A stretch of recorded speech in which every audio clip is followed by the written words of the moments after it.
Bienvenue sur Que devient l'Afrique, un espace d'analyse sereine et documentée dédié à la compréhension des dynamiques contemporaines.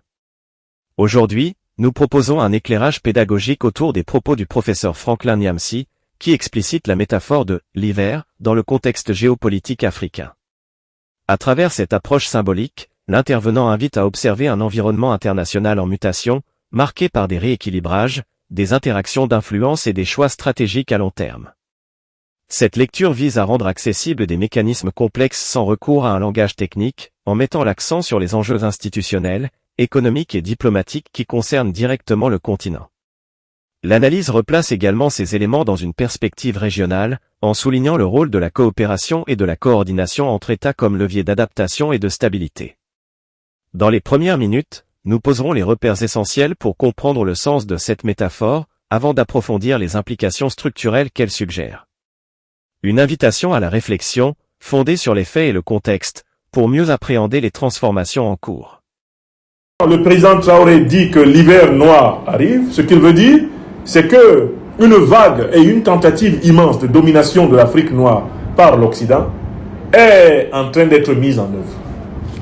Mais c'est de cette même tentative qu'a parlé le président Assimi Goïta quand il nous a rappelé les événements de Libye. C'est de cette même tentative que nous a parlé le président Abdourahmane Tiani lorsqu'il nous explique en quoi consiste le système de domination qui nous est imposé. Vous voyez? Ils nous ont dit la même chose, mais différemment. Alors, c'est quoi l'hiver? C'est la domination occidentale. C'est la domination impérialiste. C'est quoi l'hiver? C'est une image pour décrire l'œuvre de l'OTAN, l'œuvre du néocolonialisme français, de l'impérialisme européen, l'œuvre duplicitaire des puissances du Moyen-Orient qui sont alliées à l'OTAN contre l'Afrique, qui ont participé au saccage de la Libye et qui font semblant d'être amis de l'Afrique alors qu'elles sont associées à l'OTAN contre nous. Voilà ceux qui sont ici dans la métaphore du président Traoré, présenté comme étant l'hiver. Et la preuve que cet hiver-là, ce n'est pas simplement un climat. La preuve que cet hiver n'est pas simplement un climat, c'est que le président Traoré nous dit c'est un hiver qui sera très froid, sanglant et meurtrier. Donc très clairement, le président Traoré dit aux Africaines et aux Africains qu'une immense guerre de recolonisation est en train d'être mise en œuvre contre eux. Et alors, il va utiliser plusieurs métaphores. Il va dire que l'Alliance des États du Sahel a été créée pour protéger précisément les peuples sahéliens de cet hiver, c'est-à-dire de l'invasion occidentale et moyen-orientale à travers les organisations de mercenaires d'Al-Qaïda et l'État islamique. Le froid, ici, représente l'invasion de l'hiver. Il dit que l'Alliance des États du Sahel a cherché des arbres pour le feu afin de protéger les Africains contre ce froid. Qu'est-ce que ça veut dire? Les arbres pour le feu, ce sont les armes. Les arbres pour le feu, c'est l'armée unifiée. Les arbres pour le feu, c'est la Banque fédérale. Les arbres pour le feu, c'est la diplomatie unifiée. Les armes pour le feu, c'est l'entraide contre les attaques. Les armes pour le feu, c'est la solidarité aésienne. C'est ce qui s'appelle ici les arbres pour le feu. Le président Traoré continue sa métaphore. Il dit que l'AES a été créée pour chasser les loups. Qui sont les loups? Ce sont les traîtres internes et les ennemis externes. Les traîtres internes, ce sont les Africains néocolonisés, soumis au néocolonialisme français, soumis à l'impérialisme occidental et moyen-oriental, et qui servent les intérêts des puissances étrangères contre les peuples africains. Ce sont ceux qu'on a appelés les nègres de maison, les maillots capétiens. Ce sont les nègres de salon, comme les appelle souvent le président Abdourahmane Tiani, reprenant ainsi une catégorisation connue des critiques du racisme. Les loups sont donc les traîtres intérieurs et les ennemis extérieurs. Alors, la construction des montagnes contre le vent de cet hiver noir, c'est la construction des différentes institutions ayant pour but de protéger les populations africaines. C'est donc la construction de la défense, la construction de la diplomatie, la construction de l'économie souveraine. C'est la construction de la barrière de l'intégrité et de l'authenticité de la culture africaine comme source des institutions. L'hiver dont il parle arrive. Pourquoi? Pourquoi l'hiver arrive-t-il? Autrement dit, pourquoi la guerre occidentale de recolonisation de l'Afrique est-elle en train de hâter le pas? La raison en est très simple. L'Occident est globalement pauvre en matière première stratégique. Il est également extrêmement pauvre en capacité de renouvellement de ses ressources humaines. L'Occident est donc potentiellement en déclin économique et en déclin démographique. En réalité, l'Occident est confronté à une menace existentielle. D'abord, sur le plan économique, ne disposons pas dans ses sous-sols d'or, de manganèse, d'uranium, de coltan, de lithium, de gaz, de pétrole, etc. L'Occident a choisi depuis 600 ans d'organiser des guerres de pillage en Amérique du Nord, en Amérique latine, en Afrique, en Asie et dans les îles des océans Atlantique et Indien, afin de s'approprier les matières premières de peuples entiers et nourrir son industrie. C'est ce que l'Occident a fait depuis 600 ans. Maintenant, c'est ce modèle de pillage de la planète qui est remis en cause par l'émergence des BRICS, remis en cause par l'émergence du monde multipolaire, avec des puissances comme la Fédération de Russie, la République populaire de Chine, la République de Corée du Nord, des puissances comme l'Inde, des puissances comme le Brésil, des puissances comme le Venezuela, des puissances comme l'Iran. Avec des puissances de cette nature-là, c'est la stratégie de pillage permanent de la planète par les oligarques occidentaux qui est remise en cause. Et un vent de panique souffle donc dans tous les cabinets des géostratèges nord-américains et européens. Et ce vent de panique s'exprime à travers les questions suivantes. Comment allons-nous nous approvisionner en matières premières si la Russie réussit à nous empêcher de progresser davantage vers l'Est? Si la Chine réussit à nous empêcher d'utiliser Taïwan pour la dominer? Si la Corée du Nord réussit à nous empêcher de l'attaquer par l'accélération de son armement tactique, stratégique et nucléaire? Comment allons-nous nous procurer du pétrole si le Venezuela réussit à organiser une armée populaire et à mobiliser des alliances internationales qui nous empêchent de l'agresser? Comment allons-nous nous servir en Afrique si l'alliance des États du Sahel atteint un seuil de puissance militaire tel que l'agresser, c'est prendre le risque de subir des défaites militaires sévères, et l'agresser, ça serait prendre le risque d'affronter les grands alliés de l'alliance des États du Sahel, que sont la Fédération de Russie, la République populaire de Chine, l'Iran, le Venezuela, etc., etc. Donc, en fait, les géostratèges occidentaux sont en véritable crise mentale actuellement. Il faut que vous compreniez cela. Ça ne va pas. Où trouvera-t-on l'uranium gratuit, comme on le ramassait pendant pratiquement plus de 40 ans au Niger? Où pourra-t-on encore voler du pétrole, comme on le vole depuis plusieurs années, eh bien, dans le golfe de Guinée, comme on le vole au Congo, au Gabon, comme on le vole, eh bien, au large du Cameroun ou du Nigeria? Comment est-ce qu'on va faire? Où pourra-t-on encore ramasser des tonnes d'or, alors qu'on n'a pas d'or dans son sous-sol? Dès lors que le Mali, en passe de devenir le premier producteur d'or du continent, a décidé de transformer son or sur place et de valoriser son propre lingot pour créer bientôt, avec les puissances souveraines, eh bien, du Burkina Faso et du Niger, sa propre monnaie. Qui va-t-on encore piller? Voilà la situation dans laquelle se trouve l'Occident, qui refuse de renoncer au modèle du diviser pour régner, le modèle de l'ordre par le chaos, le modèle des guerres permanentes de pillage, des guerres hybrides, des guerres par proxy interposées, des guerres manipulées, comme celle, par exemple, qui est menée contre le peuple de la République démocratique du Congo, à travers l'Ouganda et le Rwanda, qui sont financés par l'Union européenne, financés par les États-Unis, financés par la Grande-Bretagne, pour mener une guerre permanente contre le Congo et obliger les dirigeants congolais à accepter la braderie de leur pays avec les États-Unis, avec la Grande-Bretagne, avec l'Union européenne, la braderie des richesses du Congo avec le Rwanda, avec l'Ouganda, en tant que ceux-ci sont les serviteurs de l'ordre impérialiste occidental international. Vous voyez bien ce modèle. C'est ce modèle qui est en crise.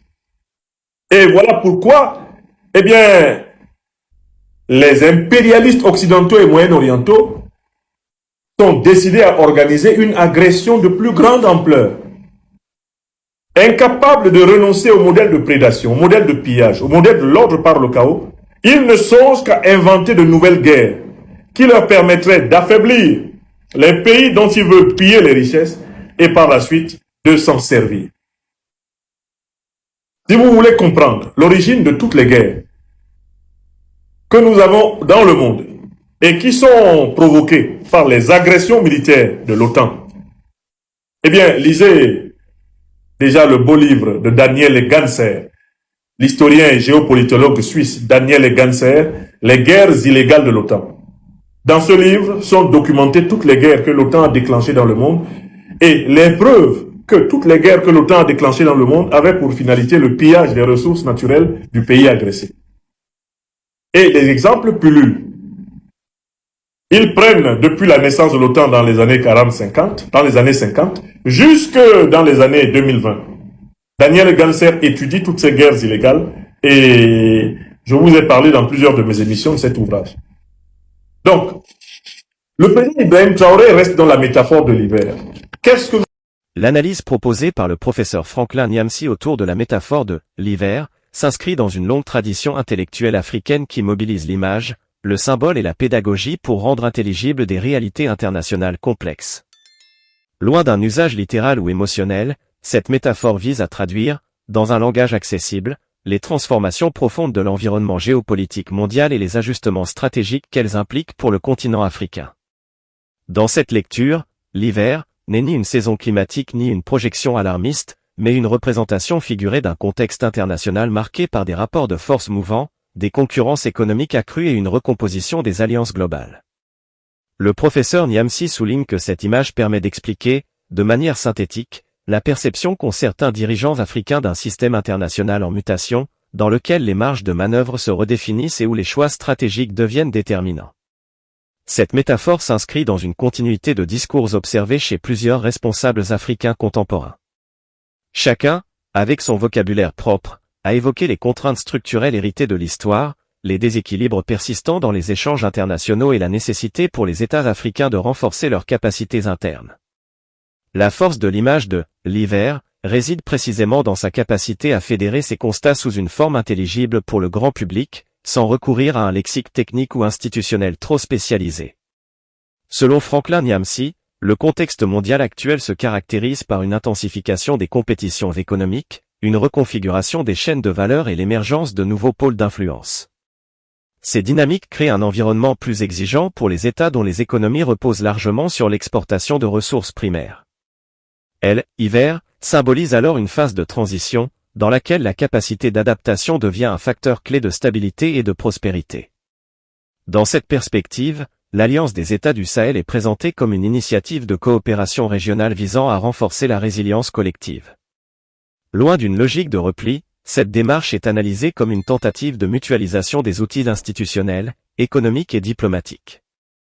Les images associées au feu, aux arbres ou aux abris renvoient ainsi à des mécanismes concrets, coordination des politiques publiques, harmonisation des stratégies économiques, développement d'instruments financiers communs et concertation diplomatique accrue. Le professeur Nyamsi insiste sur le fait que ces images ne doivent pas être interprétées de manière littérale, mais comme des supports pédagogiques. Elles traduisent l'idée selon laquelle, face à un environnement international plus concurrentiel, les réponses isolées sont moins efficaces que les approches collectives. L'accent est mis sur la construction d'institutions solides, capables d'accompagner les transformations économiques et de soutenir le développement à long terme. L'analyse souligne également l'importance des facteurs internes. La métaphore de l'hiver inclut une dimension introspective, elle invite à réfléchir à la cohésion sociale, à la qualité de la gouvernance et à la responsabilité des élites. Selon Franklin Nyamsi, aucun projet collectif ne peut aboutir sans une organisation interne cohérente, une gestion transparente des ressources et une vision partagée du développement. L'environnement international, aussi contraignant soit-il, n'exonère pas les acteurs nationaux de leurs responsabilités. Sur le plan historique, cette réflexion s'inscrit dans une longue trajectoire marquée par l'intégration du continent africain dans l'économie mondiale. Depuis plusieurs siècles, les relations économiques internationales ont souvent été structurées autour d'un accès privilégié aux ressources naturelles.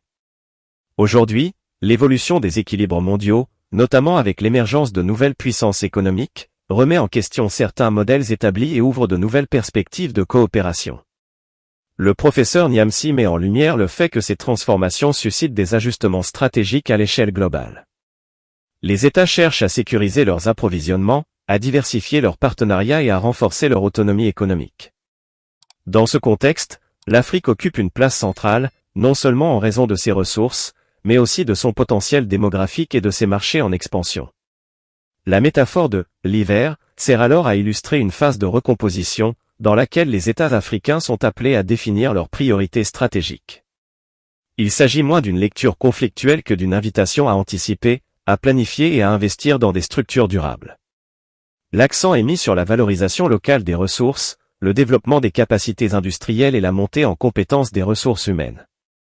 Franklin Niamsi insiste sur le rôle de la coopération régionale comme levier de développement. Dans un monde caractérisé par de grands ensembles économiques, la fragmentation des politiques publiques limite l'efficacité des stratégies nationales. À l'inverse, la concertation régionale permet de créer des économies d'échelle, de renforcer le pouvoir de négociation et de stabiliser les trajectoires de développement. Cette réflexion s'accompagne d'une vision culturelle et identitaire. La métaphore de « l'hiver » inclut l'idée que les institutions doivent s'enraciner dans les réalités locales, les valeurs culturelles et les dynamiques sociales propres au continent.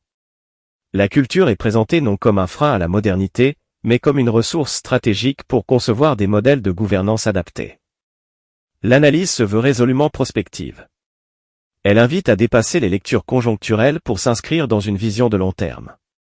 Les mutations actuelles du système international sont perçues comme des opportunités de redéfinir les trajectoires de développement, à condition d'investir dans l'éducation, la recherche, l'innovation et la coopération sud-sud. Dans cette perspective, le discours du professeur Niamsi se distingue par son appel à la lucidité et à la responsabilité collective. Il ne s'agit ni de dramatiser ni de simplifier à l'excès, mais de proposer une grille de lecture qui permette aux citoyens africains de comprendre les enjeux globaux et d'y participer de manière éclairée. La conclusion de cette analyse se veut porteuse d'espérance. L'hiver, dans de nombreuses traditions, n'est jamais une fin en soi, mais une saison de préparation, de réflexion et de renforcement. De la même manière, les défis actuels peuvent devenir des leviers de transformation positive si les choix stratégiques sont guidés par la coopération, la vision et l'intérêt général. Comme le rappelle un proverbe africain. La pluie peut retarder le voyageur, mais elle n'arrête jamais le fleuve qui connaît sa route.